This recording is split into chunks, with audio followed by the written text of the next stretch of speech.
Good afternoon, everyone. Today is the 5th day of the End Bad Governance protest in Nigeria. As you can see, this is 12:29 in the afternoon. I have to return home because I'm being disturbed by the police, and you know what it means by that.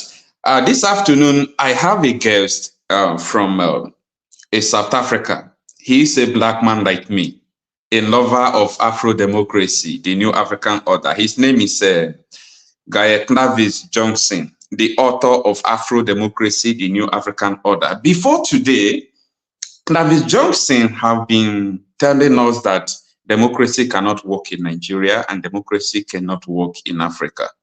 And I have beginning to see the reasons to what he has been saying so far. He wrote a book, Afro-democracy, the new African order. And not only Clavis Johnson, I have heard from Olusegun Obasanjo, who was one time the military leader of Nigeria and 8 years democratic president of Nigeria, telling us that this democracy cannot work in Africa. So everyone is saying democracy cannot work in Nigeria, democracy cannot work in Africa. Clavis Johnson, good morning. Thanks for joining me this afternoon. Can you elucidate and explain to us more about your Afro-democracy? Because it seems that what you prophesied, I will use the term prophecy because you predicted that there will be problem in Nigeria, that there will be crisis in Nigeria as far as we are practicing this kind of democracy.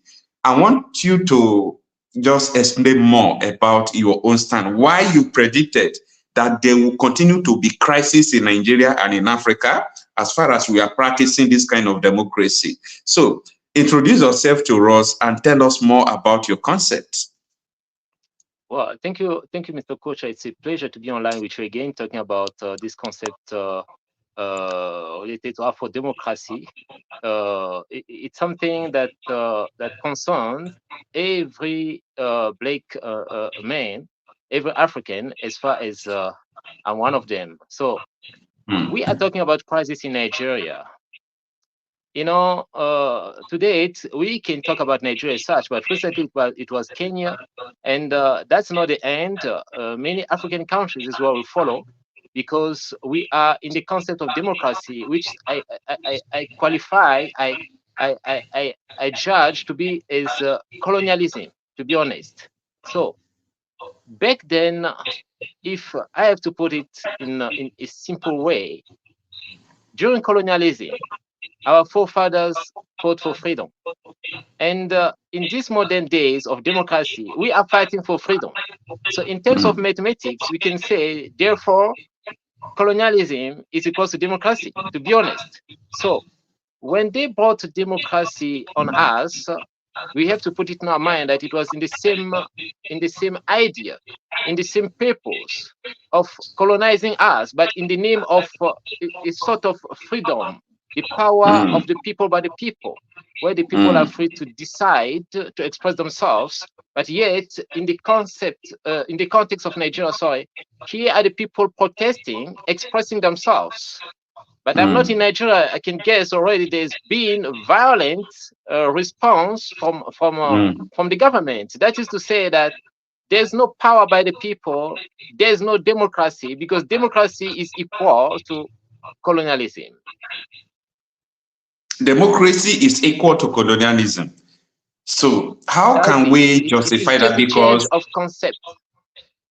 I am yet to understand that colonialism is the same thing with democracy, but a change of concept. Can you elucidate better? But before you say that, some persons are asking me question whether there are still protests today. Yes, there are still protests. And for people who don't know, I was detained, but I have been released. There is no problem about that. That is a story for another day. So, Clavis Johnson, I want you to explain this better to us. You said democracy is equivalent or is the same thing with colonialism. Just explain that better. Recently in the US, Mr. Trump, was subjected to an assassination attempt. And in his own words, it was just like the assassination attempt against him was an attempt against democracy. That is the concept in the USA. So I take it in the way that they are fighting for democracy. Actually, they are fighting for freedom in democracy. No. Excuse me. I'm saying they are fighting for democracy in a democracy that is in the USA. But when it comes to Africans, we are fighting for freedom in a democracy. That is Okay. the Just be contradiction talking. that we Just be have talking to to the come viewers. closer to ask. Yeah. Yeah. Just be talking. I can hear you. Let me respond to something. Be talking. Yeah. So that is bringing me back to say that if in colonial old days our forefathers fought for freedom, therefore, as today fighting for freedom as well in a democracy sent a signal to everyone, and especially to my mind, that democracy is equals to colonialism. That's simple to get. Okay. Because this is a very strong concept that democracy is equal to colonialism. And I am not going to doubt what you are saying, because I'm beginning to see that right from the time Nigeria got independence, either the military regime or the democratic regime, especially this democracy, it has not mean well for the people. People, we have been suffering. We have been going through a lot of things in the name of democracy. We have been going through, I don't know the adjective to quantify what Nigerians have been going through in the name of democracy. So you are trying to say that democracy is equal to colonialism. But in my own understanding, I understood that colonialism was when the people from the foreign countries, like the Westerners from Europe, come into Africa to, inculcate in us their culture and their way of life and enslave us. I thought that was colonialism and so on and so forth. What has this democracy has to do with colonialism? In the same way, in mathematics, we call it similarities. So we have to establish a similarity from those old days and these modern days. As you're saying, back then, there were some kind of people, we call them settlers, who came all the way from Europe to come and take over our lands, to come after us and take our rich grounds. But today, they're gone, but they left behind what I call the system. This thing we call a system, it's simple to say a system, but it's a very dangerous thing, because the system can be conceived by somebody. And when that person is gone, as long as the system is still in place, that means that person is still there. We have a system in our country that were conceived. We have systems, political systems, there are many in our countries that were conceived by settlers. And even though they left under the so-called independence, taking account that political systems are still in the ground, which means the settler, the colonist, still on the ground. Now, in these modern days, we're talking about the presidency. It's not about the white man, the settler coming all the way from Europe to come and take our lands. But we have the presidency there that is carrying out the mandates of the colonists. So in that matter, they are trying to bring this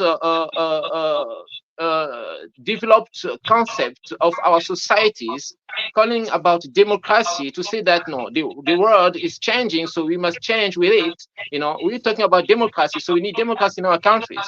But when you look at that democracy, the way they're practicing power under democracy, it's no difference than the way the colonists practices power during those old days of colonialism. So our forefathers were beaten. Today, we are the ones who are beaten. Our forefathers were deprived of their rights. Today, it's us. We have to fight for our rights. They talk about fighting for democracy in the USA. That is, Trump said that, we fight about democracy. We fight for democracy in a democracy.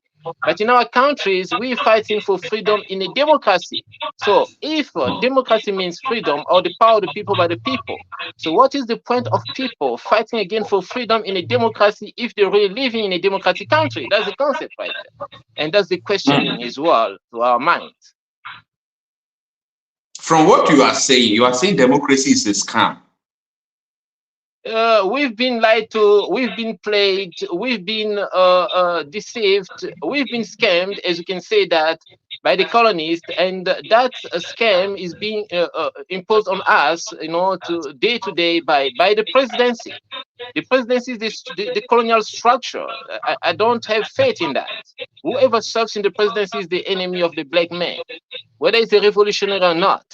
I will take the concept of Mali, Burkina Faso, and Niger. This is the time for them to establish the political system that will remain behind, that even after those leaders are gone, the system will remain representing their struggles. That is what the white man did.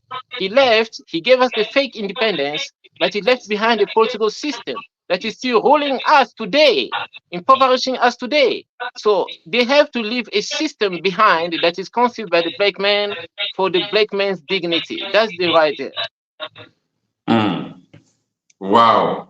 So, from what you are saying, because I have to be very raw and very direct with you, are you saying that Tinubu is not in charge, or Tinubu is the Western puppet, or the West are controlling Tinubu through the ideology to impoverish Nigerians? Not only him, now that we're in the concept of Afro-democracy, so I'm not only limited to one country. So I would say even the president of Kenya, from the recent protests that were going on there, is also a puppet. You know, Brother Tinubu is a puppet. We don't have presidents in Africa. The moment that they are elected after having a criminal record, therefore that criminal record will serve as a trap to them not to be free to decide on their own. So that's it. We have no presidents but white leaders in black skin against the black man, as it has always been from colonial days to date. Wow. Good afternoon, everyone. My guest, Gael Clavis Johnson, is a South African, the author of Afro Democracy, the New African Order. This man has been saying time without number that presidency is against the people, that democracy cannot work in Nigeria, democracy cannot work in Africa. So, because of the current crisis that is spreading from around the whole continent, I have to invite him to explain further his own concept of Afro-democracy. Clavis Johnson, what could be the solution to this current crisis? Since democracy cannot work in Africa, since democracy is equivalent to colonialism, that democracy is the concept of colonialism. Now, I have a little evidence to doubt what we are saying, because the reality on ground proves that democracy is not working. The reality on ground proves that the presidency is against the people. The reality on ground proves that they are the Western or the West ideology against the people. So these are the issues that is making me to understand what you are saying. So what could be the solution? Now, before talking about the solution, we have to be specific on this concept of democracy. We're talking about the power of the people by the people. So we're calling upon the people to be the decision-making brains of their future. So the democracy type that is not working in Africa, it's what is related to the republics. You know, we have all these sort of republics in Africa, even when we were colonized by a Western country that is not a republic. But by the time they gave us this fake independence, they named us as republic. And to that republic, they attached the word democracy so that we can, you know, put a sort of a rope around our own neck, fighting for power, fighting for leadership in the presidency. Yeah, the presidency is the home of the master slaver, that whoever is in the presidency, first of all, is not elected by the people. Secondly, when he's there, is not serving according to his free will.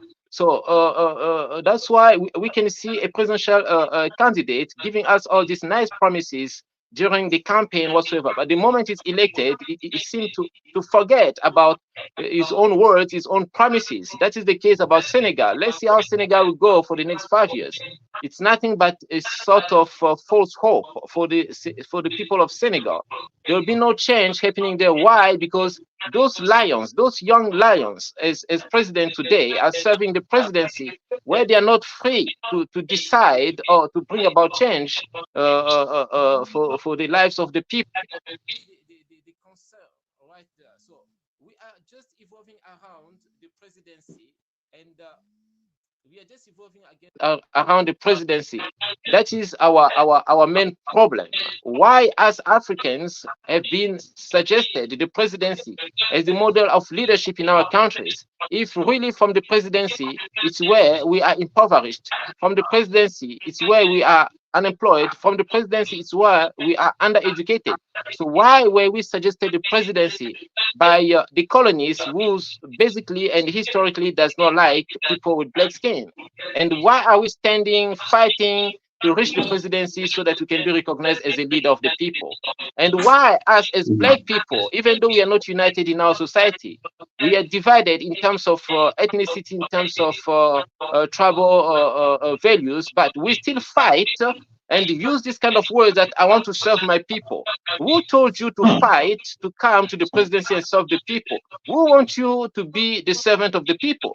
Who wants you to be my servant, actually? So why do you fight to be the servant unless you're fighting to be the boss or the abuser of the people right there in the name of the presidency and in the name of fake democracy? That's the situation right there. So it is up to us now to look at what is causing crisis in our countries. And I've said it here is the presidency. The presidency is against the people. So if we need a solution, there's no thousand ways to go. We just have to close the presidency right away, period. Like Clavis Johnson, you never cease to amaze me, because when you say the presidency is against the people, I was looking for words to counter what you are saying, but I could not find any words or statement to counter what you are saying, because the reality of ground shows that the presidency is against the people. Because the presidency, we make a speech or we say that we have to protect democracy, not the people. Tinubu, for example, is saying we have to protect the democracy, not we have to protect the people. Why the people are dying? Then that word democracy is a kind of words that makes me, angry all the time I hear democracy, because in my country, because I have to talk about what I know, so many African countries are complaining, but when it comes to Nigeria, I know everything about Nigeria. Now, in Nigeria, we call democracy in every statement, in every press statement, but since I was born, I have never had anything about democracy. In my video yesterday, I was giving an example to my viewers that while I was growing up, I used to follow my parents to the polling booth because I am not up to 18 years then. Observing what was happening then, after the election, then PDP, the People's Democratic Party, was the political ruling party in power then. I used to see, standing, beholding them, voiding the votes of the opposition parties, and people are not opposing it. People are just smiling. I ever knew that we are going to have a bad future ahead of us. So when you are saying that the presidency is against the people, I am not doubting it, because these people, they don't mean well for us. But the question I am directing to you, what could be the immediate solution to this mess? I'll repeat it again, Mr. Okocha. I've been around and I met people who perhaps are undereducated. Sometimes when they realize that you have this education background, and sometimes they push you around. And when they push you around, they expect you to use your knowledge to calm the situation. The moment you get angry, the moment you overreact, and then they will remind you, like, come on, you're educated, how can you react like that? So those are the kind of situation happening in our societies. But I came to a point, like, when I meet people who are educated, then I deal with them, in terms of education, that's my level. But sometimes when I meet people who are undereducated with street minds, trying to push people around, then in that way as well, I'll put my education aside and treat with such a person accordingly. So that is like trying to adjust the situation. We have here a government that is talking about democracy. Yeah, I have to cut you short first. Yeah. This thing that is going on from around the world is like, it is a global change. People are tired of democracy. People are tired of their government because democracy is not yielding result. As I speak to you, there is a crisis in the UK. I don't know whether you know about that. Elon Musk tweeted yesterday and said, civil war is inevitable in the UK. And as I talk to you, the very first time since I was born, I am hearing that the military is about to take power in the UK. If it happens, you know that democracy has come to an end. As I speak to you, Bangladesh is experiencing the same crisis because of what is going on. 1 hour ago, the military took over Bangladesh as I speak to you right now. So in Nigerian case, people were protesting yesterday with Russian flag, with Niger flag, and what they are saying is that they want military to take over Nigeria. How can people prefer the military regime than democracy? Can you explain that to us? Mr. Okocha, if you can review our previous videos, as I was saying, like right now, you know, when I meet someone in the street with a street behavior and then trying to push me a hand because perhaps I'm educated, then they expect you not to react. That is what is wrong, you see. They put it in us that as modern people, you know, we have to go through referendums whatsoever. But there was a time I told you that wherever that soldier is, I don't know in which military barracks, I don't know in which military ranks, I don't know in which military division whatsoever, if he's a hero, if he's the chosen one, if he's that Afro-Democrat, sorry, let him rise and set it up. You know, let him rise and set it up. When I'm talking about setting up, like oust the imposter president and change the political system, because it's easy for us to understand that when the white man came to Africa, he didn't do it in terms of referendums. He didn't ask our forefathers to vote. They came with the military might, they came with power, they used force to impose what is troubling us today. So why should we be pacifist? Why should we be educated? Why should we be all this, well-grown people when it comes to change? This is a struggle. When we're talking about the struggle, they have no mercy. You know, recently France wanted Nigeria to invade Niger. For what? Because they've realized that the people will not be easily convinced to it was Tinubu. So they wanted to use the military might to do that, to bring about change. So why should we not use the military to bring about change in favor of black people? Why should we not? Wow. So I want to ask you this question direct, Clavis Johnson. Do you prefer the military regime than the democracy? I don't prefer the military regime. I don't also prefer democracy. Oh my. But I want to make it clear that if we go by means of referendums and voting, we don't vote. We don't control the system. You know, it is in the hands of our enemies. They just put it there to show to the world that there is democracy in place over there. So why don't you follow suit? Why don't you take it as an example? So they are just trying to deceive the people. They're just trying to deceive the world. So I am not for democracy and I am not for the military rule as well. But I want the military, whoever is that hero, to stand up and turn things around, as the case in Mali, Burkina Faso, Niger, but not to be there as the leader of the whole country because of the concept of tribalism, the theories of tribalism. We're not common people. So as the president in that situation, you end up creating enemies, even though you are a revolutionary. You end up creating enemies, even though you are a hero. So bring the military might and change the political system that will accommodate everyone so that there should be no tribe in the country rising against another. That is what I want. So we don't need democracy. We don't need the military rule, but we need soldiers to stand up and change things around, like chasing out the political system that was imposed on us by means of military might by colonial forces. All right. There is a great challenge before you from our viewers right here.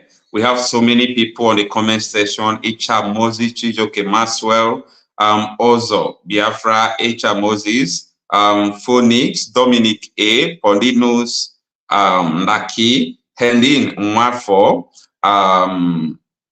Globa, Miriam Paul Globa, London, Sammy GK, Bruno King. Now, this is the question before you, Clavis Johnson. They said, I appreciate what Mr. Clavis is saying, but he does not want to proffer solution. He keeps running around this point without giving a single solution.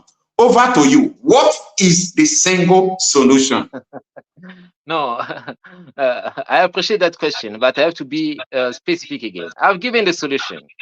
I've given that solution in our previous interviews, and I'm keep saying this, that if we put our trust on the military as such, the military is not for the people. It's the colonial army. Sometimes I call them reservists of those colonial powers. Because if today, in the case of the UK, they are attacked, I won't be surprised if they collect Nigerian soldiers and send them there to go and fight for the What is kingdom the of. solution? What I'm is coming the further. solution? I'm coming further. So the Okay. solution is in the field of the military. We need a coup d'etat, if you want me to say it clear, because I said it earlier. We need a coup d'etat, and that coup d'etat must be organized by a hero who's not coming to defend democracy, who's not coming to defend the republic, but who's coming to bring about the new political system that will take the influence, the colonial influence in our countries away, like the case of Nigeria. It was imposed on us militarily. We have to take it out militarily. That's what I'm trying to say. Okay. Wow. Good afternoon, everyone. If you are just joining us, this is an afternoon section with Gael Clavis Johnson, the author of Afro Democracy. He is a South African. He doesn't believe in Western democracy. He said this democracy we are having is going to put us in a big trouble. And I find it difficult to challenge him because the reality on ground shows that democracy is not for us. The reality on ground shows that the presidency is against the people. The reality on ground keep on supporting the facts he puts on ground. So he is saying that the Afro democracy is the solution to African mess. But he himself is supporting that if there is any country like what happened in Burkina Faso, Niger, and so on and so forth, that he supports the military to take over temporarily before they will return power to the people. Now, this is where everything gets down in me. If you have been watching, like I told you recently that I was detained, that I was released. If you have been watching what is going on in Nigeria, a lot of people are being shot, protesters, armless protesters, people who are just exercising their fundamental human rights. They are being shot by the police. They are being tear gassed. The question I keep on asking is, if democracy is for the people, I cannot come out in the street and police will adopt me. I cannot come out in the street because I'm a media personality, police will just come after me and intimidate me. I cannot come out in the street. Look at almost 15 people are dead already, but gallant men are still standing, protesting. So if this democracy is really for the people, the democracy will not kill the people. So that is where I come to succumb to your own suggestion. But in the words of PLO Lumumba, he used to say that no matter how good you are as a dancer, it is very important for you to know when to leave the stage. Are you trying to say it is time for us to start campaigning against democracy in Africa? To give way for what? That is the question before you. Well, when I open my mouth, I don't push my black brothers to death. Actually, I know any protest in Africa is like pushing brothers to die, because they'll be shot at. The army is not for the people, as well as the presidency is not for the people.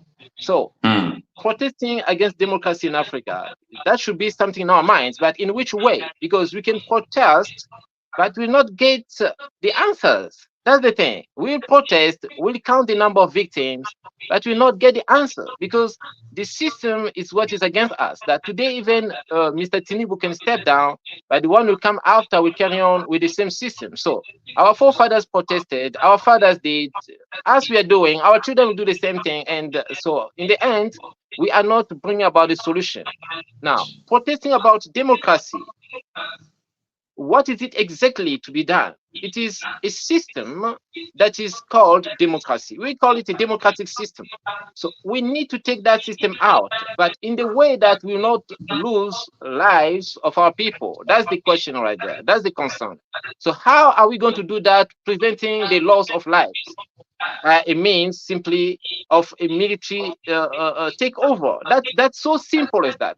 So if the military is revolutionary against the system, not against Mr. Tinubu, not against those ministers there because they are stealing and those others are not stealing. I'm saying if the military is revolutionary against the system, the colonial system, this is being called as democratic system. If the military is against that, then that is the right protest against democracy, because it's easy for them to turn things around without even having anyone cared. So that is the right protest against democracy, and it's very fast even. We can even witness that in our life, in our time of life. We can even witness that, not like we'll be gone and then our children will witness that. If the military decides today, in such a short pace of time, we'll see change in our countries. But there shouldn't be democracy after taking over, but a new political system that will distribute power equally to the people, so that there will be no tribal group blaming the other, to the risk of bringing some kind of civil war in our countries. That's the point, right? Wow, Gael Clavis Johnson, you never cease to amaze me. Now, in this context, in this situation, you know, when you talk about military takeover in so many countries, including Nigeria, it is treasonable to talk about it. It is treasonable to call for it. Then, how do you think that an ordinary citizen will come out and agitate for military takeover? And another thing I want to let you know is, yesterday I was analyzing and comparing the military regime in Nigeria and the democratic regime. I was telling Nigerians that the 3 refineries we have in Nigeria was built by the military regime. But the democratic regime came, they sabotaged the refinery to make sure it will not work. They built their own in a foreign country and started importing fuel into Nigeria. Yeah, so the whole bridge we have, the whole main bridges we have in Nigeria, Niger Delta Bridge, first mainland, second mainland in Lagos, they were all done by the military regime. Creation of state and so on and so forth. Most of the good things we see in Nigeria today was done by the military regime. But when the democratic regime came in, like including Tinubu, he said he fought for democracy. But I am disputing the fact that they fought for power, not for democracy. Because I think these people don't know what is called democracy, or democracy in their term is they were fighting for the new colonists. They were fighting for the West. Now, when Tinubu became the ECOWAS chairman, when he became president, they appointed him as the ECOWAS chairman. The first statement he made is there will not be coup after coup in Africa and West Africa. And after making the statement, after 1 week, the military coup happened in Niger. They touted him. They doubted him. And they poured pepper in his eyes. And after that, the junta says we are withdrawing from ECOWAS. They withdrew.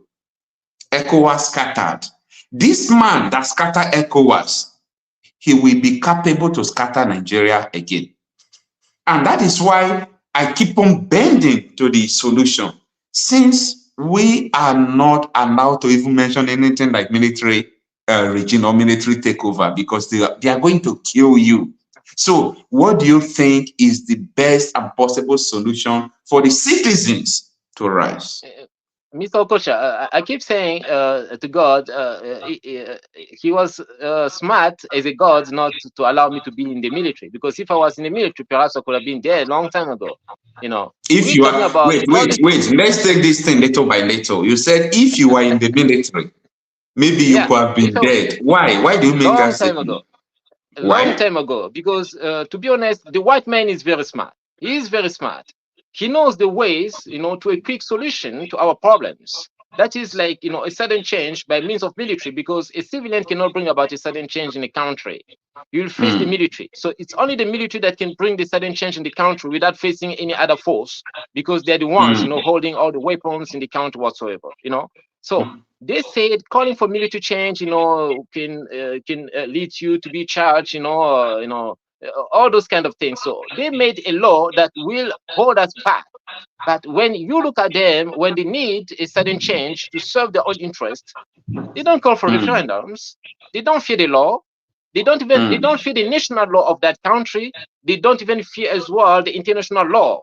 So here I'm trying to say that if we really need change, and if there are people in the military, we have to do it, by force, by fire. It doesn't matter, provided that we are not doing that to go after any black man to have him killed, but we're doing that to take out the system that has been impoverishing us for centuries. I can say for decades, since our fake independencies. So that's the point there.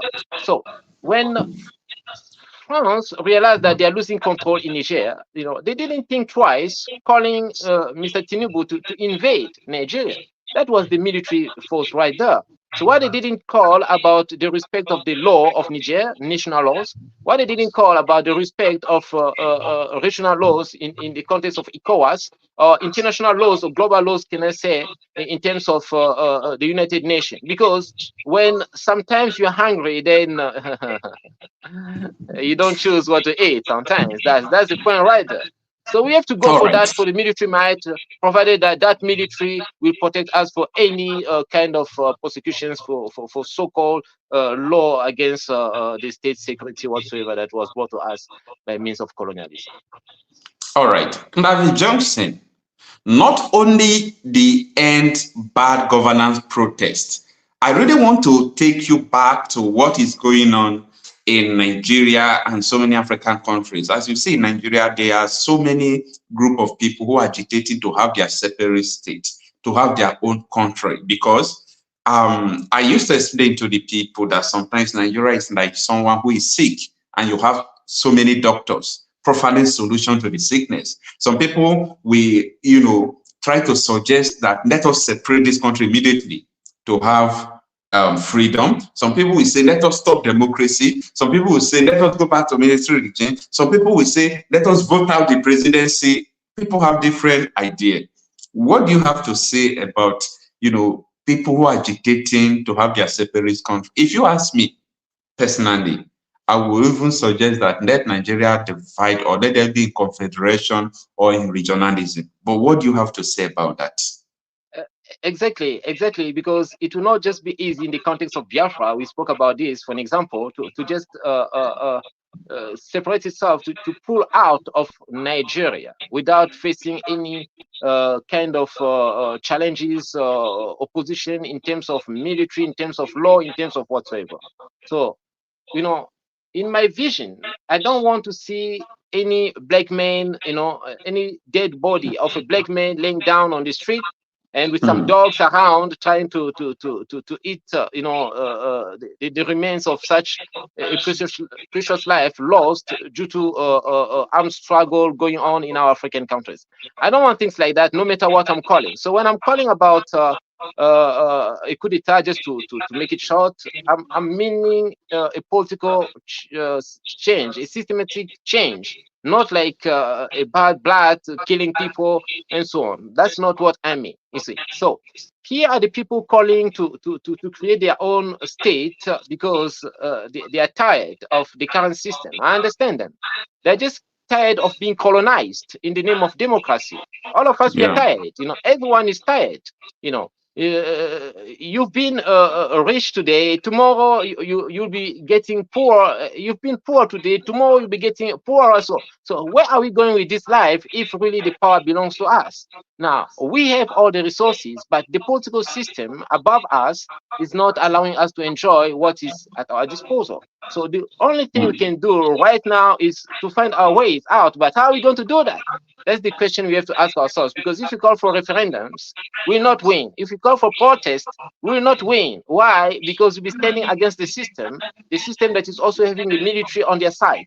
But if the military can stand up and bring about the new political system to the aspirations of the people, especially those who want to create their own state in terms of regionalism or federalism, then that will be possible and peacefully done for the best, for the better future of the people. So I'm supporting them because that is the way we've been before the creation of so-called presidency. And if you want to go back there, then it's the law of the nature. because it says whenever you get lost, then go back where you got lost. Go back to that starting point of your perdition. So we are just going back to the point of our perdition. So I support them. I fully support them. That's even the concept of Afro democracy right there. All right. Now, I really want to take you back to what you said before, that the presidency is against the people. I really want to know why a human being, which is part of the people, we now vie for the office of the president and assume the office of the president like Tinubu. And immediately he entered that position, every of his policies is anti-people, is against the people. Every of his speech is against the people. And they claim sometimes that they have to defend the nation. What is the nation without the people? And what is the people without the nation? Why do you say that the presidency is against the people? Yeah. The presidency, Mr. Okocha, it's a very dangerous place. It's a very dangerous place.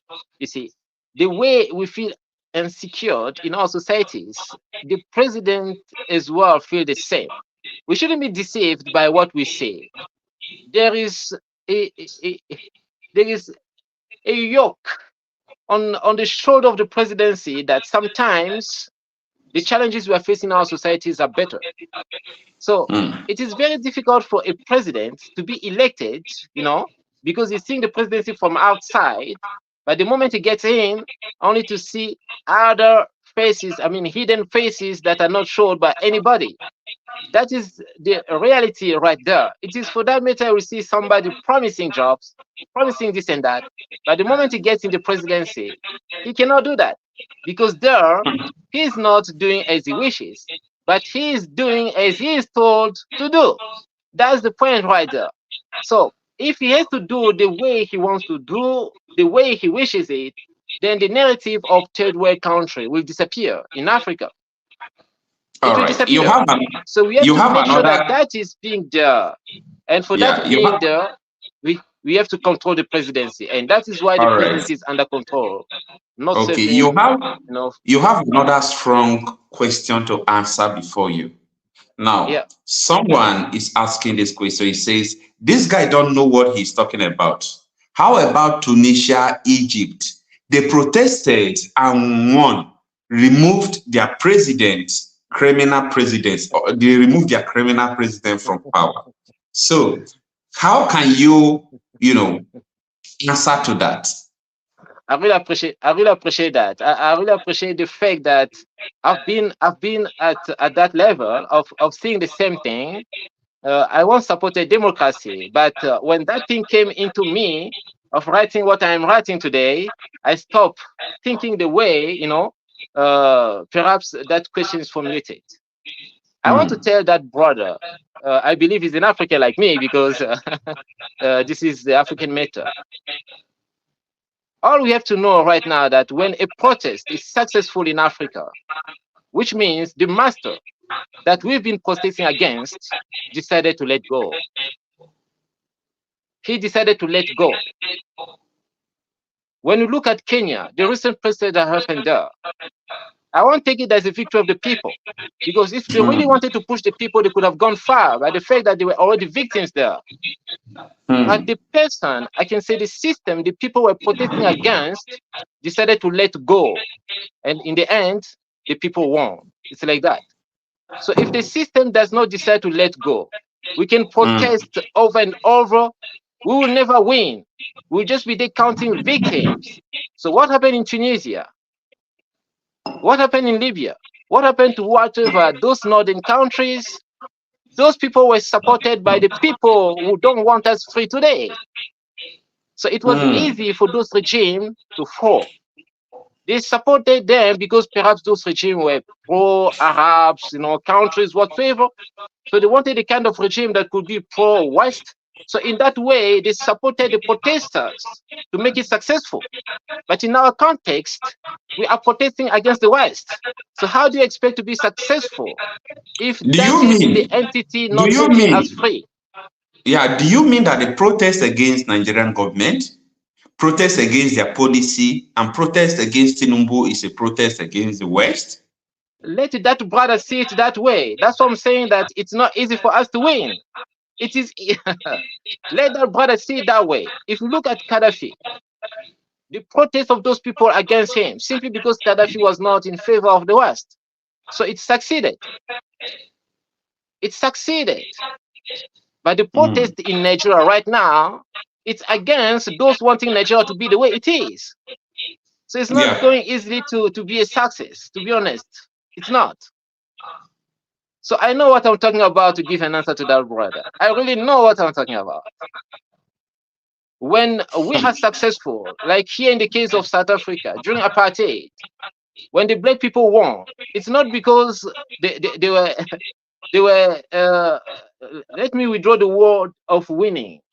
When this apartheid was ended, it's not because the black people won, but it was because the white regime decided to let go. But that's it. you, Otherwise, we should be talking about apartheid beyond 1994 again, until even perhaps in 2000s. All right, you are in South Africa. You are in South Africa right now. I have never been to South Africa, but they told me about the segregation in South Africa, which emanated from the apartheid region. That there are some places that black man cannot be found in South Africa. I call that a segregation. So I think that apartheid they called all those things, the elements are still there. What do you have to say? So it was not the victory of the white, it was not the victory, sorry, of the black people, but the white man decided to let go. And when the white man decided to let go, it doesn't let go fully. He will let go, but will keep his system, as we started talking from the beginning of this interview. That is the point right there. He won't let go totally. He will show the world that I'm letting go, but behind we leave the system. And that is why you can see about this segregation in South Africa going on. It is the system creating this segregation. That's it. So when us as Africans we win a protest, when we win, against a certain regime, it's not because we are strong, there is but another idea. that system decided there to is another idea of this protest. You see? Yes. I will continue to protest despite the police intimidation and so on and so forth. I will continue to protest, not because I personally can cause anything different, but I believe we together can resurrect an idea that we stop this nonsense we are seeing in our country. You know what that means? I am speaking in parable.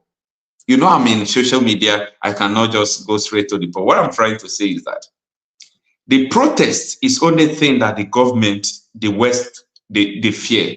They fear protest a lot because protest can lead to a lot of things. I'm talking to you now 2 hours ago. Because of the protest in Bangladesh, the government, they were unable to tackle the protest. The military just took over in Bangladesh as I speak to you right now, 2 hours ago. So that's what I'm saying. Yeah, a lot of would you say that the people won? No, the people will never win. There will be something, there will be a system behind that will let go. That's what I'm trying to say. So in the purpose of saving lives, I'm calling directly to the military to stand up. That is the core of this conversation right here. All right. I think at this moment we have to receive some calls from some persons. Let's hear from their own opinion. Yeah. Good afternoon, sir. Hello, brother. Good afternoon. Yeah, thanks for joining us this afternoon. Excuse me, for some persons who would like to call us through the WhatsApp number there in the screen, you can call us and ask our guest the question you want to ask him, and he's going to respond. So thanks for joining us. Tell us your name and where you are calling from. Okay, my name is Ike. I'm calling from London. Oh, thanks for joining us from London. Talk to us. Yeah, I specifically came out to call because that brother in the studio there, the South African brother, I want to push back on what he's saying. Okay. You see, the thing is, it's very simple. And it's unfortunate if we tend to profess solution when we don't even know the root, the deep root cause of a problem. You see, because, and I was the one also that wrote that question you read to him, that protest, he said it doesn't work, this doesn't work, but he worked in Tunisia, he worked in Egypt.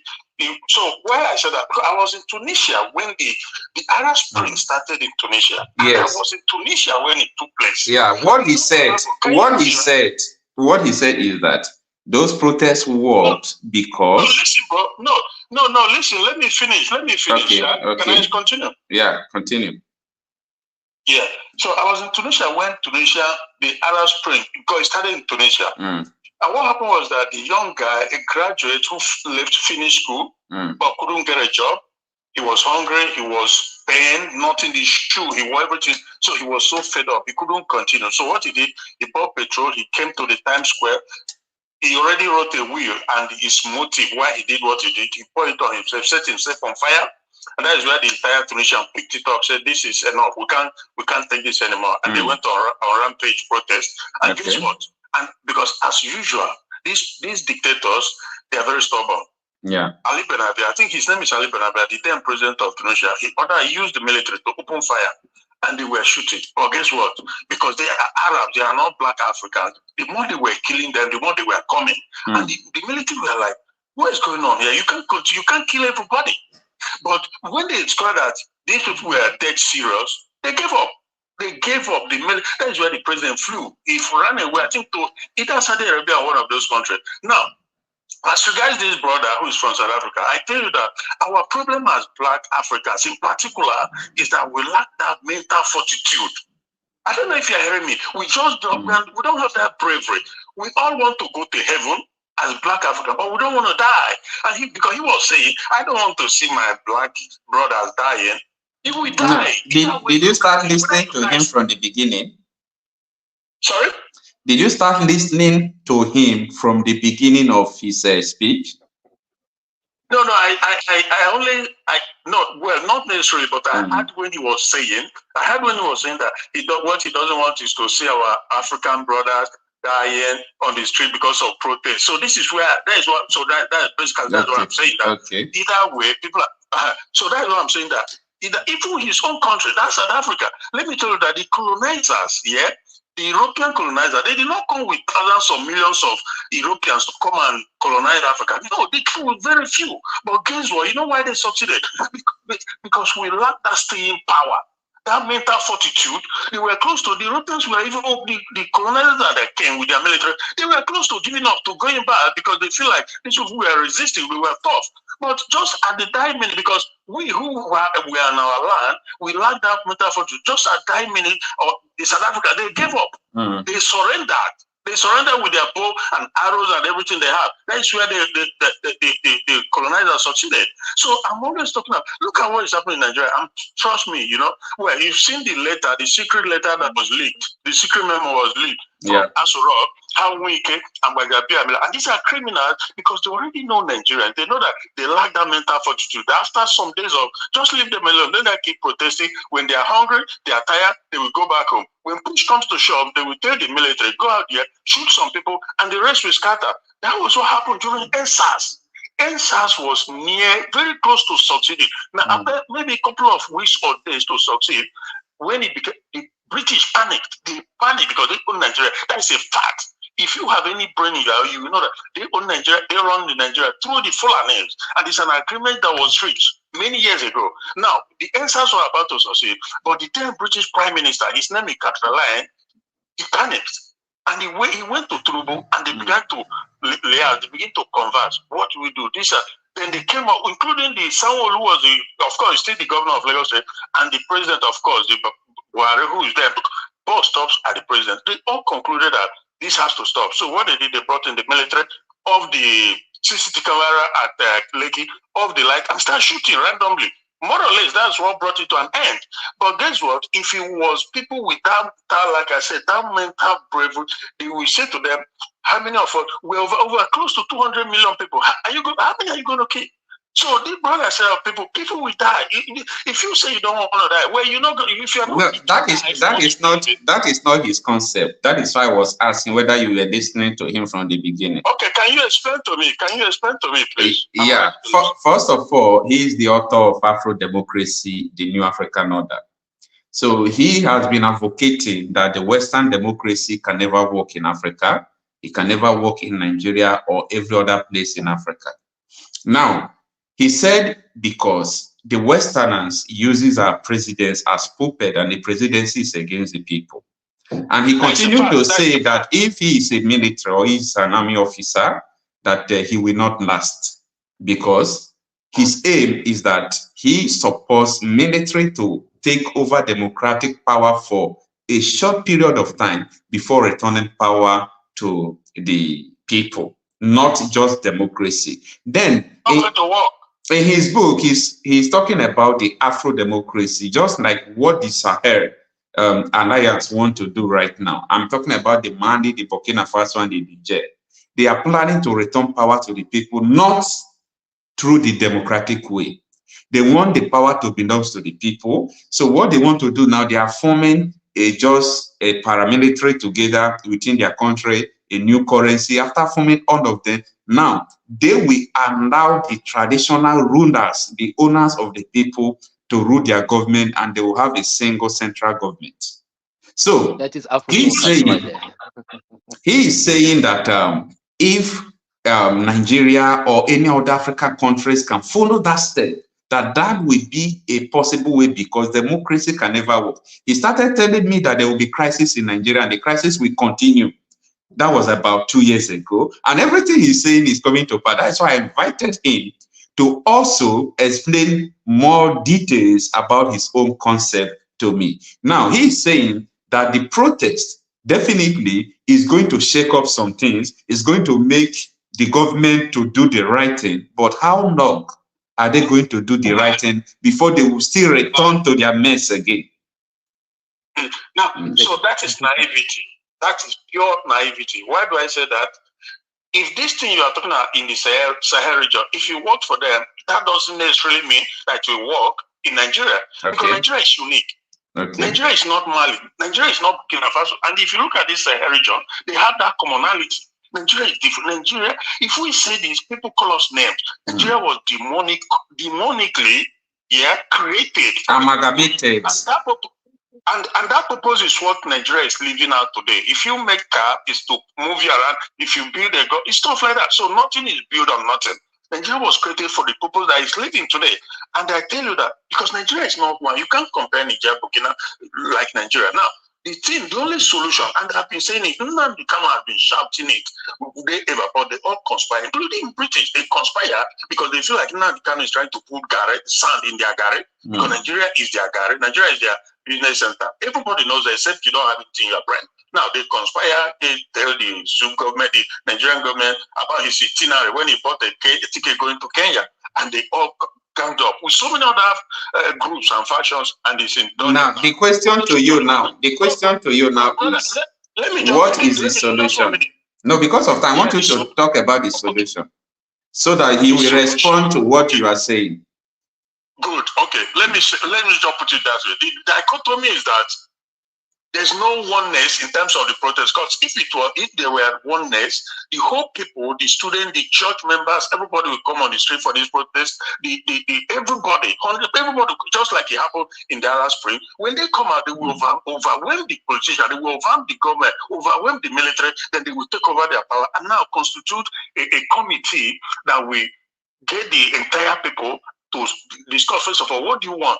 You cannot kidnap the people, over 80 to 70 million people, with a gun on their head and say they are Nigerian. They have to be Nigerian. They have to remain Nigerian. You talk about referendum, they kill you, they shoot you, they kidnap you. You talk about separate country, Biafra, they kill you. And you think we give you flour? Nobody's going to give you flour. You put gun on my head and put me a Nigerian by force. we never, our idea, they never sought our concept to create Nigeria. What is the solution from you? What is your I am telling you the solution, brother. The solution is if Nigerian people all cannot come together and carry out and sustain this protest until they force the government out for break down the system, then it's not going to work, because they have already told you, Bajabi and the rest of them, they just leaked that they will just allow them to continue to protest and be killing and be tired. Eventually, people will tire and go away. Now, but if people don't tire, it will succeed. And if it succeeds, just like the 15 points agenda that the protesters underline, they will implement it. When the protest succeed, that is if, the big if. If it succeed, then they will implement the agenda of the protesters is 100% on the spot. Yeah, I know about that.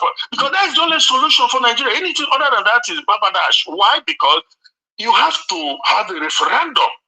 You cannot, again, I repeat, you cannot kidnap people, force them into a country and give them name and expect them and deny them the opportunity to decide if they want to be that or not, and expect them to love you. It's not going to work. In 2016, the British had a referendum to come out of European Union. They quietly, because the people were agitating, the government gave them the referendum. But in Nigeria, when they talk about they come against it, because Nigeria is their feet, that is their cash cow, right? So that's the solution. I hope I've made myself clear. Yeah, you have made it clear. Thank you so much, sir. I'm listening. If he wants to say something, I can listen to him. I don't know. All right. Yes, he is definitely going to, because you did not start listening to him from the beginning. Maybe he still have something to tell you about his own concept. So, Gael Clavis Johnson, you have listened to our brother for a very long time now.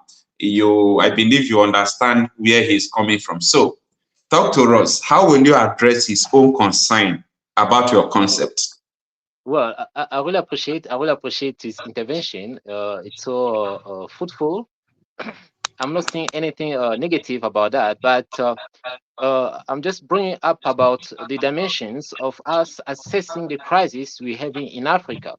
There are crises that are in our countries of which we are not the masters of that.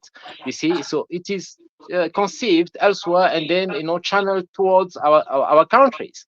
So in that way, we can try to bring the solution nationally, as the brother is suggesting. But in my own point of view, I've assessed the national level of solutions. The chances are high for us to fail unless we identify what is the source of our crisis. So we look at our crisis as if the source is at national level, but it's not. It is beyond that. It is beyond that. So today we can talk about, as you were saying, if it succeeds. I really kept that if in my mind. If it succeeds, that if it's a big obstacle over there, because for if to be a success, then the people creating the crisis must make it possible for us to be a success. And they will only make it possible if their interests are not threatened. Now, we are talking about interest here. As long as their interests are threatened, then that if will never be a success. And that is where I came with the concept of Afro-democracy. That we can go on the street protesting, African protesting is not the same as Westerners protesting.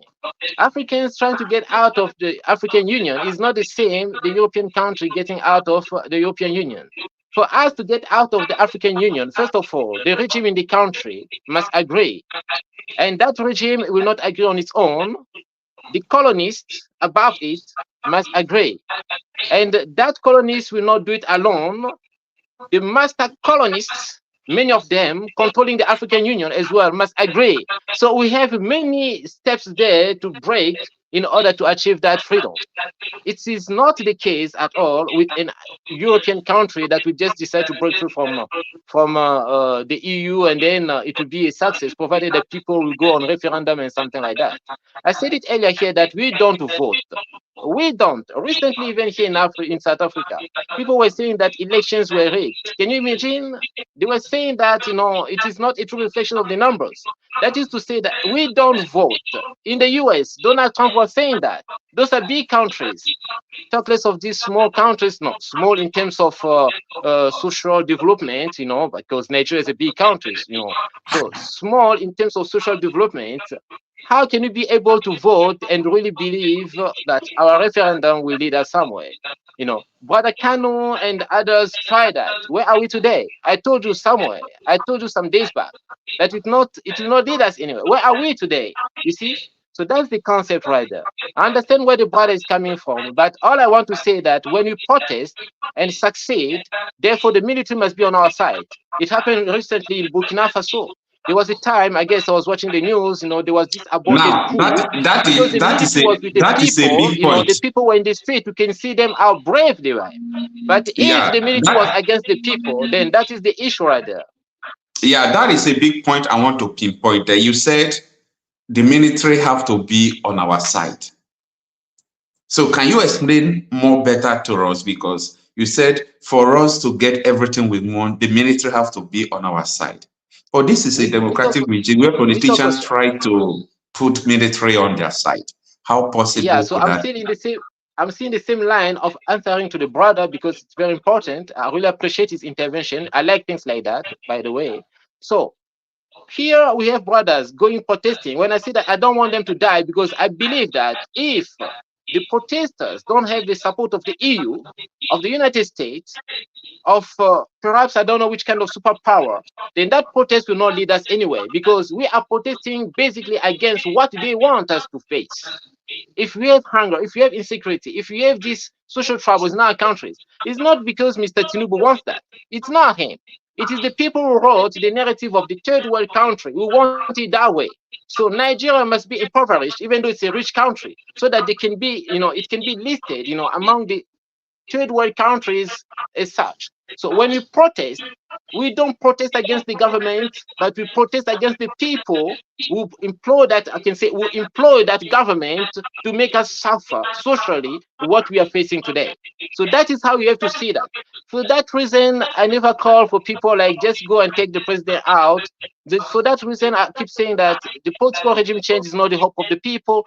For that reason, I keep saying that we can go on referendum, but if it is not in favor of the colonists, we will not succeed, because we don't vote. They're the ones who manipulate everything to promote the person who will defend their interests right there. So when we are talking about the military being in our favor, I said it, let's save the lives of the people, not because they're not brave. They've been brave enough. They died protesting, but still today we are here protesting. When people are protesting today in Nigeria, there've been generations before this who protested. But why are we still protesting today for unemployment against the government? Because there've been generations already, presidential generations, that protested against this situation. But when you take the context of European countries, when they protest against something, you'll see that the law will be established in history. That will be in history. It will be gone. It will be history right there.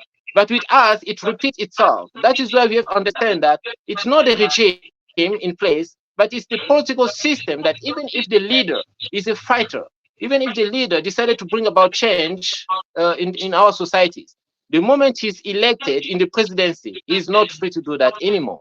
So that's the context right there. So for the army to respond, to answer to your question, for the army to be in our favor, as I'm saying, let's save the lives of the people, not because they're not brave, but instead of wasting their lives, let them stand, you know, that military officer, that soldier, let him stand and take over. That is the way of being on the side of the people. It's easy that way. That is the way of being on the side of the people. When it happened in Burkina Faso, that officer right there was on the side of the people. The people have suffered, the regime is doing nothing, the presidency is doing nothing. I'm taking over. That is already being on the side of the people. But are are people from, Burkina Faso not brave enough? They are brave enough. Let's look at what happened in Niger. When Bazoum was there, the people could protest, but they couldn't get any solution. But the moment Bazoum was taken out by General Chani, today we can see how people of Niger are brave enough even to go to the French embassy to ask them to leave. But under Bazoum, you will say that people of Niger are not brave enough. So why are they today standing against French army, standing against US army? Simply because the national army is in favor of them.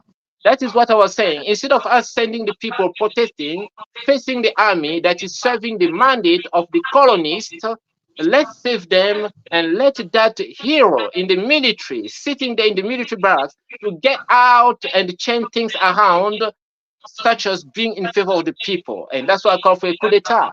And that's why I say as well, if I was in the military, I wouldn't last until now. I could have been gone long time ago because, I could have initiated that coup d'etat myself. Thank you so much, Mr. Clavis. Before we go to another corner, I believe my brother that called before is listening to what you said. So I hope you understand what he said right now. Yes. Hello, can you hear me? Yeah, you're on the call now. Yes, I heard everything he said, this brother from South Africa, but at the same time, I am telling you that I don't know when I was speaking, if he probably did not hear me, the things I said, because he keep mentioning European this and that.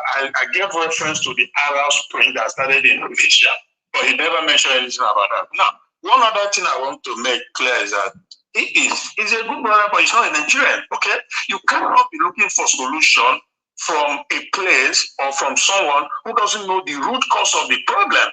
I am in my 50s today. I live all my life in Nigeria. I understand Nigerian problem. This brother does not understand Nigeria. He keep making reference to Niger. Niger is not Nigeria. He talks about military. Nigerian military can never be on your side as it is now. Except if the protests get out of hand, then the military, because first of all, let me tell you this. The Nigerian military, as is constituted today, they are more corrupt than the civilians, than the politicians. I have a friend, my classmate, I attended secondary school with him. He's a general in Nigerian military. As we speak, currently, he's as rich as you can never imagine. What is the salary that he will be so rich? Building stadium, building this, building that. The Nigerian military, they are compromised, they are corrupt. You can never. The only way Nigerian military will come in, like I said, is if the people they can embark on the Arab Spring type of protest where they will overwhelm the military. If they overwhelm the military, overwhelm the police, then they will have no choice than to surrender and come on the side of the people. But as it is now, they will never come on the side of people because they are enjoying the country as much as the politicians are enjoying. They are corrupt people. All these military generals and what they are sending people who are sending the young recruits to go and fight Boko Haram without equipment. The money budgeted, billions will be budgeted. The generals will put it in their pocket and send the young people to go and die. And fighting Boko Haram. So these are the people you think they are the same politicians in Nigeria. So that's what I'm saying, that this brother is an outsider. He cannot be outside and see what's going on in this side. He won't know what's happening in Nigeria. So that is the thing. But thank you so much. And I hope you understand that the Niger situation is not the same as Nigeria. Nigeria is not Niger. Countries of 10 million, 5 million. You want to compare with a country that has different people that have no similarity, absolutely nothing in common. How are you going to put it together? Darkness and light doesn't coexist. Water and oil doesn't coexist. The only solution is referendum. Let the people decide, because they've been denied for over 100 years. The people were forcefully put together and denied the chance to say if they want to be Nigeria or they don't want to be. So I gave an example of Britain in 2016 when they had a referendum. Now, they had their referendum, they decide that they want to leave European Union. So he's saying that the colonials will not allow us to have a referendum. That is not true. That is simply not true. If you fight for what you believe in, you will get it. But if you don't have the bravery, the determination to fight for it, your oppressor will never give it to you. They will never leave you alone. You have to fight like as I do say that freedom is not free. They know they dash people freedom. Exactly. You think that the British will want Nigeria to break up when Nigeria is their butter and bread? They will never, but they will not go out of their way to stop it if you really fight for it. They will leave you alone. All right. So, like I said, what happened? So thank you so much. There is another caller that have been waiting before he gets tired. I have to respond to him. Yeah. All right. Thank you so much. Bye. Thank you so much. I really appreciate. Thanks. Bye. All right. Let's have another caller, please. Somebody told me about it.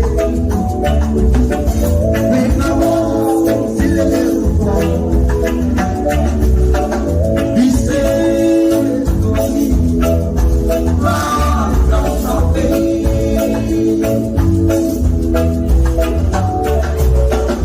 He says to me, education is a key.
All right, thanks for joining everyone. So today is the day 5 of the End Bad Governance protest.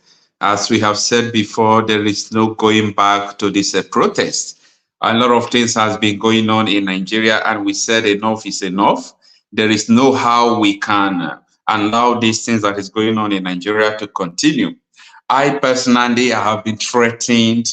I have gone through a lot of things, but you know what? We are not being deterred by all this threat from the police, from the government. You know, how many people are they going to arrest? I am always so sad about people who have lost their soul, who have died. But you know what?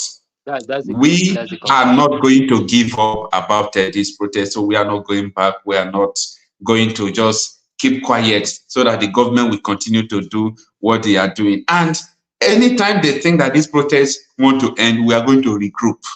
Because this is a battle of no retreat, no surrender. We are not going back to it. We have started by it. But what we are trying to say is that the security agencies, especially the police, I love what the military are doing. They just back off. But the policemen, they are trying to flex muscles. You know, they are trying to tell people that, oh, that they are smart, that they can do something, that they have the power. Sometimes I don't blame them. I know that, you know, the presidency ordered them. Police.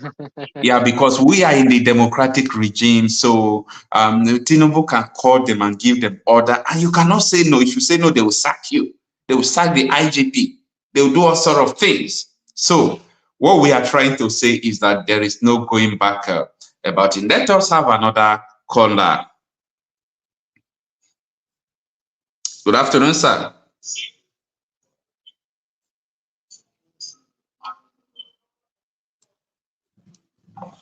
Yeah, I tried to receive the call, but it's like the person is not on the phone.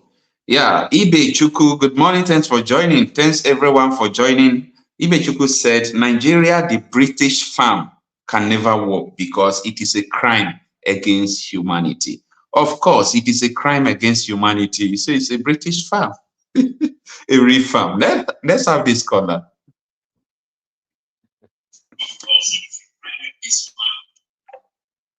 Please, when you call, try to off your YouTube so that we can hear you from this end. Okay, so that we can hear you from this end. So as I was saying, Mr. Clavis Johnson, we are going to do everything possible that we can do to make sure that we bring the government to their knees. We are going to do everything possible. We are not giving up. When they think that we are going to give up, we are going to recruit. Hello, good afternoon, sir. Hello. Yeah, good afternoon, sir. Please tell us your name and where you are calling from. Okay, my name is Daniel. I'm calling from Cambodia. Cambodia. Okay. Thanks for joining us. Talk to us. Okay. Thank you for the program going on. I encourage you to keep doing what you are doing. The protest is going on. Yes. I thank you also for inviting Mr. Clavis, right? I think I have that right. Yeah. You got it right, Mr. Clavis. Okay.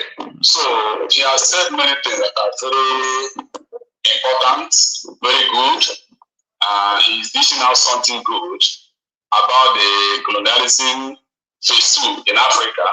I call that colonialism phase 2 in Africa. And I had the record before me. He said that Nigeria is not Burkina Faso or other countries. That is true. Nigeria is a kind of a country that is so diverse in the approach to things. If you want to use other African nations to predict Nigeria, you get it wrong, totally wrong. Nigeria is a nation with multi-dimensional culture, tradition, many things. So, if you want to take his words in the area of Nigeria, Africa becoming British farm, it's okay, it's good. What says good? They are making, that's why they want to do election in Nigeria. They will go to Chatham House to decide who will rule us here. Yeah, what are they going to Chatham House to do? Why must they go to Chatham House in UK? Because what Clavis said is true. This is their farm. Yeah. So the farm keeper should go to the owner of the farm to report what to do next and what they say to be election. So when they go to Chatham House, you see when Tinubu went to Chatham House and came out, what he gave them as a CV was so good for them. And the way they were rejoicing after the Chatham House issue will tell you that something happened inside that gave them so much confidence that they win this election. Because the owners of the farm called all those who want to take care of their farm. What do you have for our farm this time? For the pigs, for the goats, all the animals there, what do you have for them? So if the pig is making too much, they have to remove their teeth. If the ram is making, they have to remove their horn. Remove the Igbo horn. Remove the Benue State horn. Remove all the people that want to make noise, remove their horn. That's what I would do. So, okay, you're going to win. No matter how good the other person is, you can never win. They will put blind eye because they are the owner of the farm. But that's true. But Nigeria is not other country in Africa. I'm just even warning the Igbo people that today Nigeria will rise against them. They will not stand it. But the truth remains, somebody called you on call here and said, Nigerians are too fearful to die. This is what makes this to make Nigeria poor every day. Because poor man is always afraid of his life to die. That is true. If you know the risk rich men take to get to where they are, people won't take it. That's the truth. I saw the northern people protesting the other day. They have Russian flag. Flag. I've been following this Russian war so close. The day it started, so close. And I've been predicting about the war that's already happening now. I told my wife that if Ukraine can borrow weapons, they will deplete Russia because Russia lose by propaganda. Many Africans like them. But let me tell you the truth. So that I said, we are afraid of dying. Russia loses 1,000 soldiers every day in that war. Every day, 1,000 soldiers, they are still fighting. We lost 40 people yesterday. We are running away. Is that hard to fight? Nobody is running away. So, if we talk about stopping the protests, nobody is talking about stopping the protests. Okay. So I'm not supposed to. So I don't want you to stop the protest, or you strategize like going to sit at. The protest is ongoing. The protest is ongoing, and there is no going back to it. Anytime you people will see that the protest is about to stop, maybe people are thinking that the thing is dying. You know that we're about to carry out the greatest revolution. So we are not backing down about it. So that is our part. Okay, so let me continue and say, Mr. Clavis, take you for your encouragement or to show us some things happen. There's something he said that when the person entered the place, the seat of the power, you will see something you never know that there's it before, and you will change his mindset. I'm beginning to see that as true. Something happened in 1992 election in Nigeria. I was a returning officer. I was in Nigeria there. So we were campaigning for sport. I used to do stand on your stand line, stand on one, they count equally good there. I used to have a motorcycle. So they made me return officer because there was no internet there. Those who are mobile will be made to be going up to one bullet boot, another one because we are mobile. So after the election, the person that won in most of the bullet boots, I went to supervise, lost on the radio announcement. I said, what's happening? That's 92. And I went to the Mansa, the local government chairman house, the Mansa with my guy on my motorbike from my town to their town maybe about 17 kilometers. I got there, I saw the two men, the winner and the loser, eating the man's salad. I called my friend and said, come on, look at the guys who are fighting for the field here. Two of them are eating here. From that day, I canceled voting in Nigeria since 1992 when I traveled. Because I never know that's what's happening. I was fighting based on what I had on radio. Meanwhile, people I was fighting for were eating the same man who lost house, they are eating there. In his salon, I had an accident there because I was a law officer there. I thought I was sincerely voting. I never know what was happening. So, you see, when you go there, we reach that close, you know why they go there and talk nonsense. Because there's something they are seeing you are not seeing. People will tell you, people will say, Democrats, he loves the people. He has a hearing ear. Where is the ear now? The farm masters have gotten up the ear. Some all inside the stadium. You don't see the crowd again. Even his own people. Buhari ruled Nigeria for 8 years. Daura has no road. There was a governor in our state, many years, some years ago. In 3 months, in a year and 8 months, all his village were tarred, even till now. The Gota is still there, tarred everywhere. His village till now, still there now. Only a year and 8 months. Daura doesn't have electricity now. After 18, which means it's not ordinary. There is a master inside, according to Mr. Clavis, telling them what to do. Which when they go there and say, that's what it will be. But I tell you, Mr. Clavis, thank you for your advice, but just mark it down. Nigeria is a different kind of people. The West is afraid of intelligence in Nigeria. Nigerians are very intelligent, they are daring people. They can make things work when you think that nothing will work there. But not what will happen.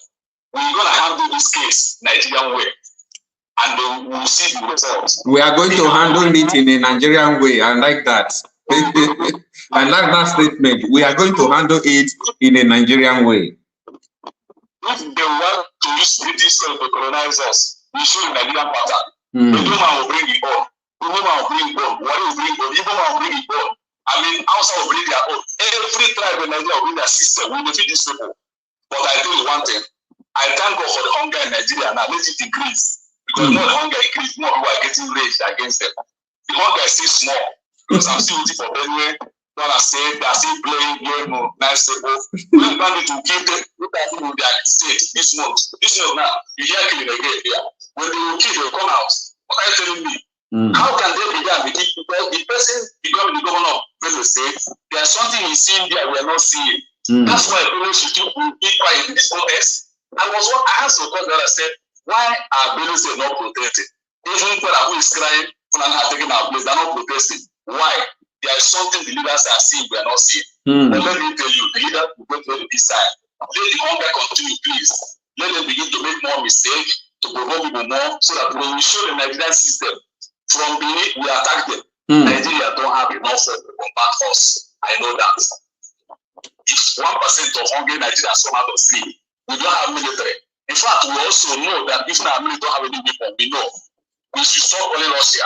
Russian soldiers are dying 8,000 every day. They are fighting for their country. We'll give the Nigerian medicine, they will drink it, and they'll give up very soon. If it doesn't work in protest, we go to sit at home. We must bring idea to get them done. So, Okocha and Mr. Clavis, I thank you for the program. Let me allow us to talk. Let them wait for Nigerian medicine. Thank you. Thank you so much. Thank you so much, Mr. Konda. Thank you so much. Wow, that is a good one from that Konda. I know that a lot of people misunderstood you. Maybe they thought that you said they should not protest. That is what they were thinking. But Mr. Clavis is not saying that we should not protest. He's only saying that why we are protesting, that he wants the military to be on our side.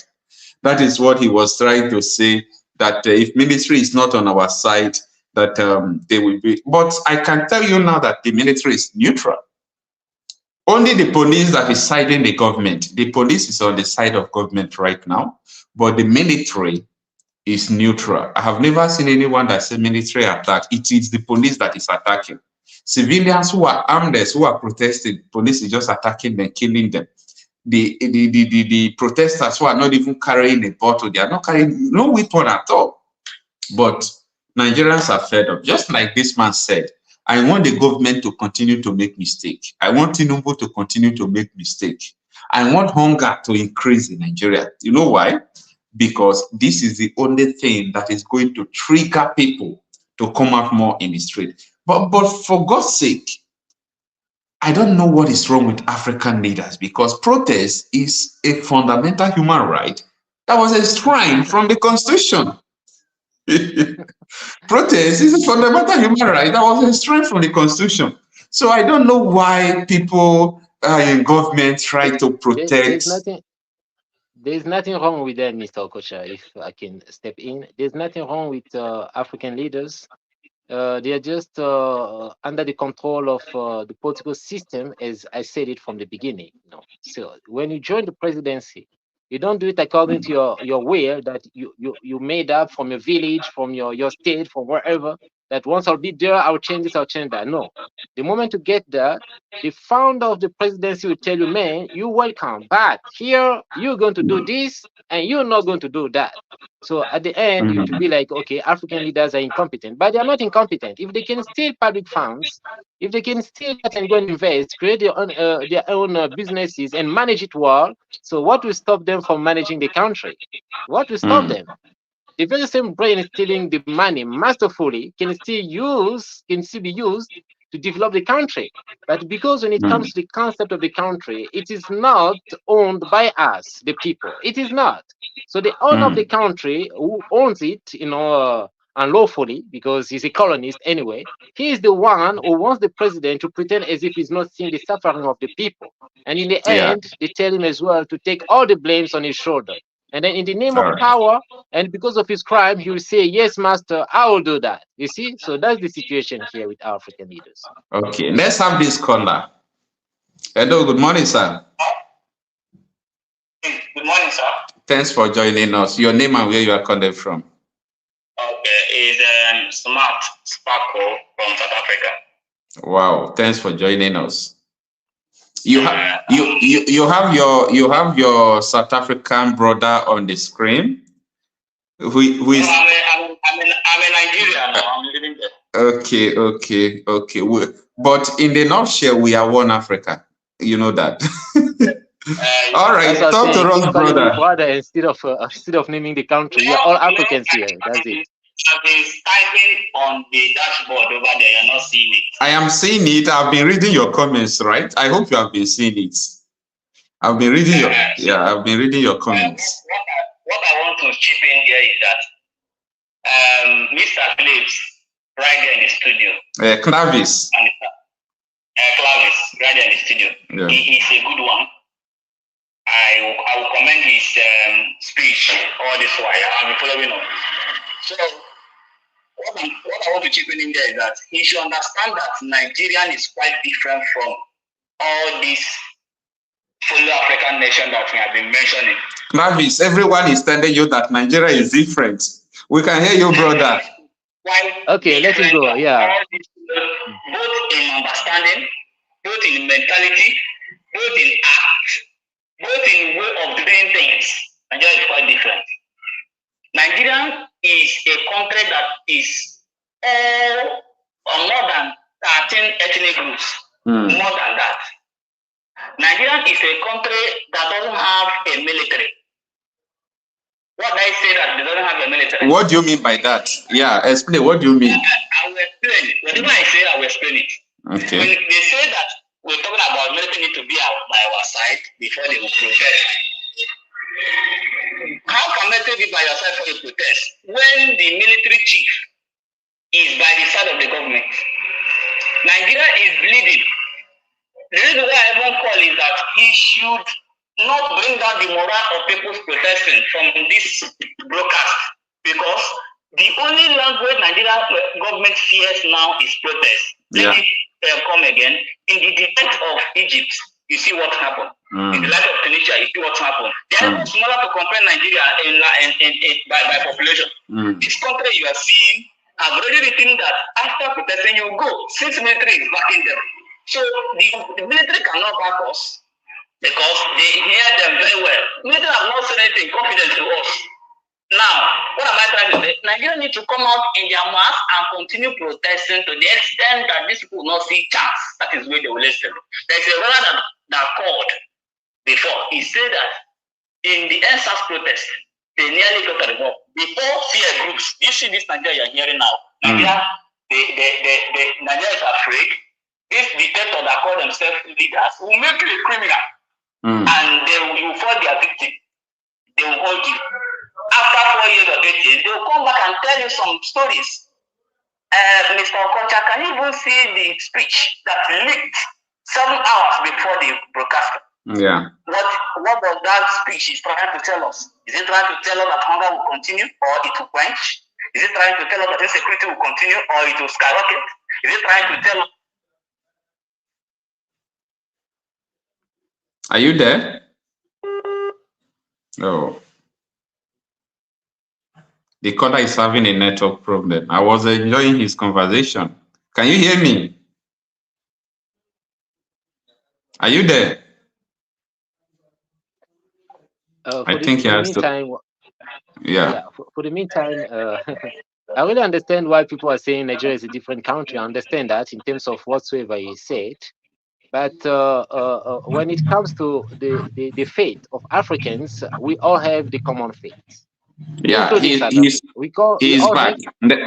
Let's welcome him back. That's good. Yeah. Yeah, it's okay. Yeah. Subject of food. That is when that speech made. Yeah, I was playing one on television. People that is saying all this prayer that is saying, all of them become annoyed, even in the studio. They are saying a lot of things. They are annoyed.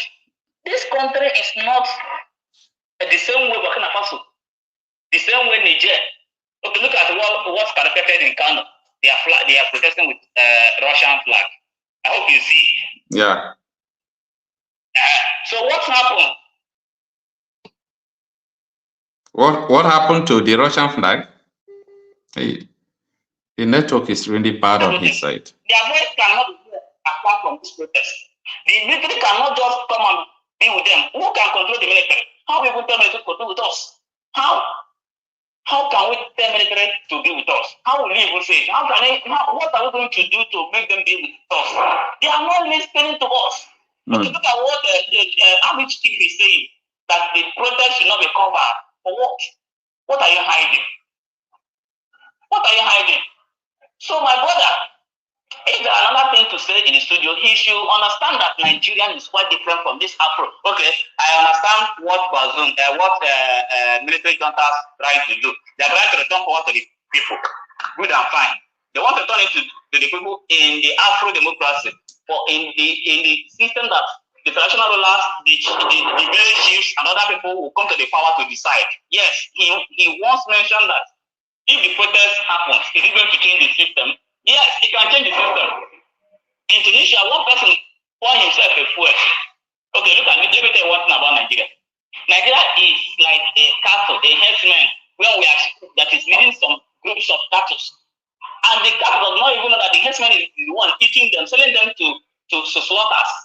I didn't mean the cattle know that the herdsman that the cattle is even protected if there's an enemy attack, know that the herdsman is the one eating him or selling them to the brutally side. They will fight the herdsman if there's any attack. That is Nigeria. It's not like other countries. This Nigeria, they can endure. They always know that things will be better. Why things are not getting better? Imagine.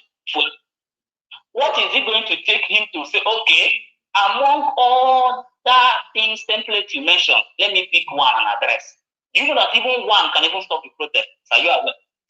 Even one that he handle can even stop the protest. But he doesn't want to handle it because his ministers is overloaded. He cannot even do anything. Everybody is thinking on his own. These people are wicked. These people are very, very wicked. Nigeria is too large. This protest is what that will hold 200 million Nigerians. Even though it is not all the 200 that come out and everywhere is choke, they cannot do anything. The only thing they will do is to run away. The only thing they do is to come and shoot. Some people will die. You see what you are just saying, eh? What you are just saying is like you understand what I was planning. You know, we were planning in a situation where we will start sensitizing the Muslims and the Christians. Very soon, if the traditional rulers, the pastors, the imams, if they don't stand up with the people, we are going to boycott church. Not because people who are Christian will stop to be Christians. We will pray to God. We'll start having church. You saw what happened in Plateau State yesterday. Church was organized in the protest ground. Yes, church was organized in the field where people were protesting. We soon boycott churches. We will soon boycott, the mosques, as time goes on. But what we are trying, the statement we are just trying to make is that everything we are doing, as you see it, is just testing as these protests go on. Because when you try to stop a peaceful protest, you invite a violent revolution. And there is no going back to this protest. So what Clavis was trying to say is that You see, the democracy is something that is not for the people. And it's not for the people in the sense that when you talk about election don't work. When you talk about dividends of the democracy, people will embezzle. They will use military and police to protect themselves so that you can't hurt them.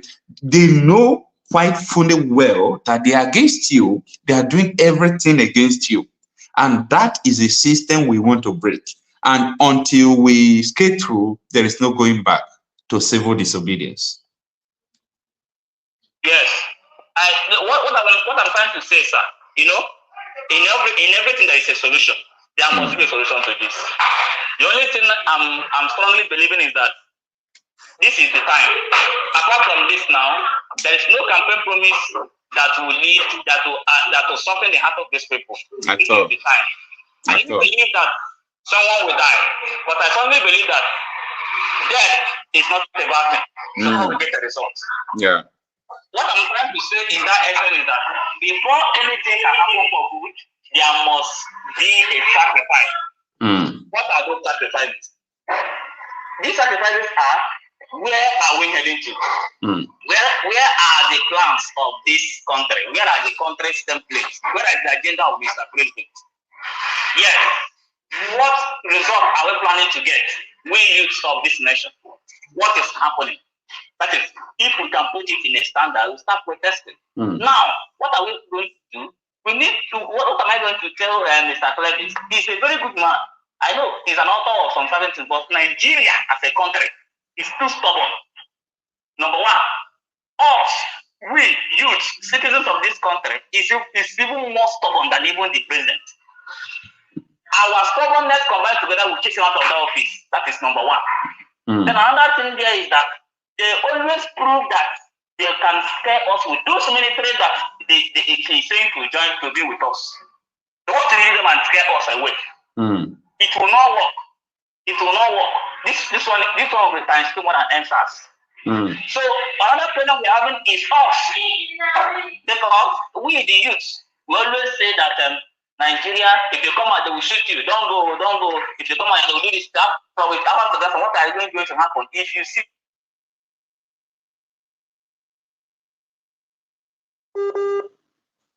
Oh, that is another poor connection from the caller.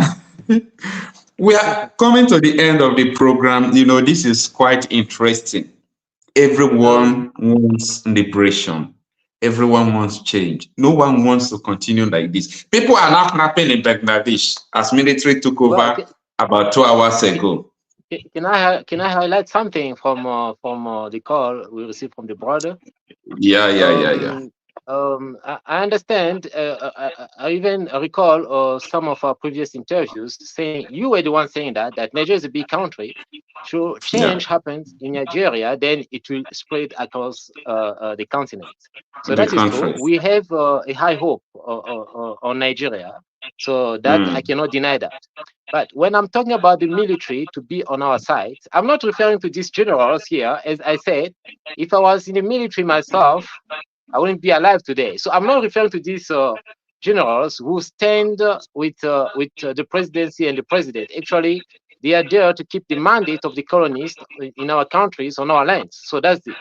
I'm talking about the militaries siding with the people, with the protesters, by calling out that hero, the one who can say, okay, enough of my superiors in the army, enough of the victims of poor civilians, enough of the suffering of the people. So here I stand, perhaps to make it a shortcut, because at the beginning of this interview, I guess I said, it was imposed on us militarily. So we have as well to take it out militarily and bring in what reflects our racial beliefs as Black people.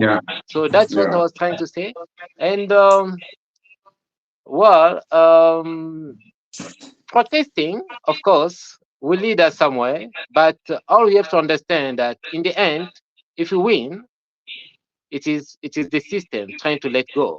And by letting go, if you don't have the control over that change, we risk going back again to the same situation. I can say by the time perhaps there was this liberation of Biafra, creating their own state, as we debated about that before, we wouldn't believe that today Biafra would be again calling for another freedom and as an independent state. So all I'm trying to say that however we achieve this change, whether by means of protest or by means of the military siding with us, I'm not talking about those generals who are sellouts, all of them, but that hero in the military, that's the one I'm pointing at. So however we achieve this freedom, let there be control over the system, and that control should come from us, not to entertain what was imposed on us, because it will take us back to square one, but to bring in what we could have thought about ourselves in respect of our values. Hence, I'm talking about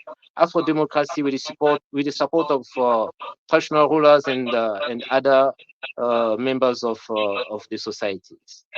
All right. Thank you so much, sir. That is Gael Clavis Johnson, the author of Afro Democracy, the New African Order. He's a South African. He believed that democracy cannot work in Africa. He believed that a new system must be invented. That is why people need to keep on fighting, so that one day we will see to the end of all this tyranny, all this oppression, all this government that is not for the people. Mr. Clavis, we are grateful. We've learned some things from you today. Thank you for expatiating the Afro democracy from your own concept. So we implore you to keep on supporting the ongoing protests in Nigeria, because there is no going back. You see, this protest could, if people are thinking that maybe one day it's going to stop, maybe people will think, oh, these protests have stopped. Before you know, the following day, what you did not expect will just arise. As far as I'm concerned, this is end bad governance protest. Until bad governance ends, until this system is totally changed, we are not backing down to it. So it's a mission of no retreat, no surrender. And I believe this is going to be tough, but we are tough. It's okay. That's the situation. Okay, that is to say, sorry, that is to say, should this system, as you're saying, change, backing up. Now, use this thing actually. Okay, let me put it in a way that when we achieve the result of this protest, and should there be a leader coming in the name of the republic and in the name of democracy, here I'm saying that, just know that you have to carry on. We have to carry on protesting. The moment there will be a leader pronouncing himself in the name of the republic, in the name of democracy, therefore we have to carry on protesting, because it will be like going back to square one. That's what I wanted to say. Oh my. Okay, thank you so much, sir. I really appreciate your time and your information. I really like the way you analyze things and put things in perspective. Thank you so much. So viewers, let's see, in the evening, we'll still have the evening and the night broadcast. A lot has been going on. As I speak to you, I'm heading to the protest ground right now. So see you later and have a nice evening.